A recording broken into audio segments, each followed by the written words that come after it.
शूद्र शमशान के समान है, इसलिए वेद को शूद्र के समीप नहीं पढ़ना चाहिए। वेद सुनने वाले शूद्रों के कानों में पिघला हुआ शीशा और लाख भर देनी चाहिए। यदि वह इसका उच्चारण करता है तो उसकी जीभ काट दी जाए, यदि वह इसे सुरक्षित रखता है तो उससे शरीर को काट दिया जाए। शूद्र को ज्ञान नहीं देना चाहिए तथा अध्ययन, यज्ञ और दान देना द्विजों का काम है। नमस्कार दोस्तों, यह 9वीं सदी के उस व्यक्ति के शूद्रों के प्रति जहरीली सोच है जिसे आज वैदिक उर्फ हिंदू उर्फ ब्राह्मणी धर्म का प्रतिष्ठाता माना जाता है। कहा जाता है कि सन 788 ईस्वी को केरल में जन्मे और 820 ईस्वी को केदारनाथ में देह त्यागने वाले शंकराचार्य ने संपूर्ण हिंदुस्तान में घूम घूम कर बौद्धों, जैनों, चारवाकों इत्यादि को शास्त्रार्थ में हराकर वैदिक धर्म की स्थापना की थी। क्या सचमुच में ऐसा था? क्या सच में शास्त्रार्थ में हराया था या शस्त्र का भी सहारा लिया गया था? आज के वीडियो में हम इन सब बातों को जानने का प्रयत्न करेंगे। शुरुआत करते हैं आदि शंकर की शास्त्रार्थ वाली विद्वता से।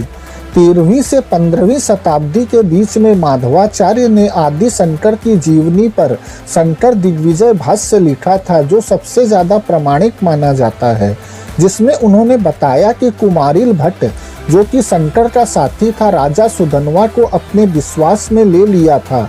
तत्पश्चात जहाँ कहीं भी शंकर शास्त्रार्थ को जाते थे तो राजा सुधन्वा अपनी सेना लेकर उनके साथ चला करते थे। जोर जोर से नगाड़े बजाए जाते थे। आइए शंकर दिग्विजय पुस्तक के श्लोकों को ही देखकर सारी बातें समझते हैं। शंकर दिग्विजय के प्रथम सर्ग के श्लोक नंबर 95-96 के अनुसार राजा सुधन्वा ने शंकर के साथी कार्तिकेय के अवतार कुमारिल भट्ट की आज्ञा को मानकर धर्मद्वेषी बौद्धों को उसी प्रकार मार डाला जिस प्रकार सतत्व ज्ञानी योगी संशय, प्रमाद, आलस्य आदि विघ्नों को नष्ट कर देता है। इन दुष्टों के नष्ट हो जाने पर कुमारिल भट्ट ने वैदिक मार्ग का उसी प्रकार प्रचार किया जिस प्रकार अंधकार के नष्ट हो जाने पर सूर्य प्रकाश को फैलाता है। अब ऐसा नहीं है कि बौद्धों के मारे जाने की घटना से शंकर का कोई लेना देना ही नहीं था। शंकर का पूरे घटनाक्रम से बराबर का लेना देना था। सर्ग 1 का 98 नंबर श्लोक देखिए। इस प्रकार अग्नि से उत्पन्न होने वाले सर्वज्ञ कुमारिल भट्ट के द्वारा कर्म मार्ग के पहले प्रवर्तित होने पर प्रपंच में डूबे हुए इस संसार के उद्धार करने की कामना करुणा के समुद्र भगवान शंकर ने स्वयं प्रकट की। आप लोग स्वयं देख सकते हैं कि भगवान शंकर, आदि शंकर जिनके अवतार माने जाते हैं, उन्हीं शंकर द्वारा बौद्धों के नरसंहार को कर्म मार्ग बतलाया जा रहा है और उनकी हत्याओं पर संतोष प्रकट किया जा रहा है। अब अगले श्लोक पर आते हैं। 15वें सर्ग के पहले श्लोक में लिखा है कि इसके अनंतर उदार बुद्धि शंकर राजा सुधन्वा और अपने हजारों शिष्यों सहित 10 दिशाओं को जीतने की इच्छा से सेतुबंध की ओर चले। यह कैसा शास्त्रार्थ हो रहा था दोस्तों?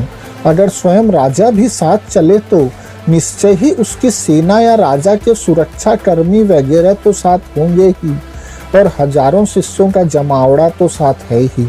ऐसी परिस्थिति में सामने वाले की क्या औकात की वह शास्त्रार्थ करे? वह तो यूं ही अपनी हार स्वीकार कर लेगा और इनकी शरण में आ जाएगा। और फिर वे शास्त्रार्थी के सम्मुख पहुंचकर करते क्या थे? यह भी सर्ग 15 के 167वें श्लोक में लिखा है, देख लीजिए। शास्त्रार्थ समर के आरंभ में ही इतना नगाड़ा बजा कि उसके कोलाहल को सुनकर चारवाक भाग गया। कणाद मतावलंबी लोग काने हो गए।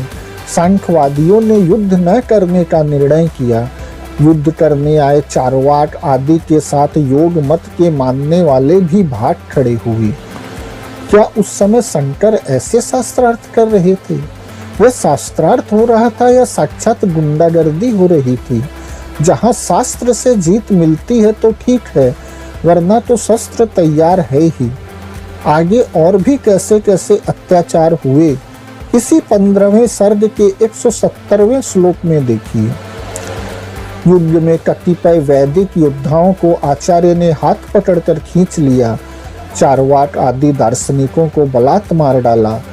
कणाद आदि आचार्य बहुत दिन तक बंदी बनाकर रखे गए थे, परंतु कृपालु आचार्य ने उन्हें ब्रह्मानंद रूपी अपने स्वराज में नियुक्त कर दिया, जिससे वे आचार्य की सेवा तत्परता से कर रहे हैं। यह यतिराज शंकर की शूरता और दया विचित्र है। देखिए दोस्तों, नरसंहार को किस तरह शूरवीरता बतलाया जा रहा है और बंदी बनाकर अपनी सेवा करवाने को दयालुता बतलाया जा रहा है। अगर इसे ही दयालुता कहा जाए तो फिर क्रूरता किसे कहा जाए। उस समय 9वीं शताब्दी में यूं ही साम दाम दंड भेद के प्रयोग से बलात् ब्राह्मणी धर्म की स्थापना की चेष्टा की गई थी। प्यार से हमारी बात मान लो तो ठीक है, हमारी शरण में आ जाओ, हमारा मत मान लो तो और भी ठीक है, वरना बलपूर्वक तो हम मनवा ही लेंगे, अब तक तो मनवा रहे ही हैं। ब्रह्म सत्यम जगत मिथ्या का असली मकसद शायद यही होता था। दोस्तों, माधवाचार्य द्वारा लिखित इस शंकर दिग्विजय पुस्तक में ऐसे और भी प्रसंग हैं, लेकिन समयाभाव के कारण एक वीडियो में सब कुछ समेटना संभव नहीं हो पाता। धन्यवाद दोस्तों।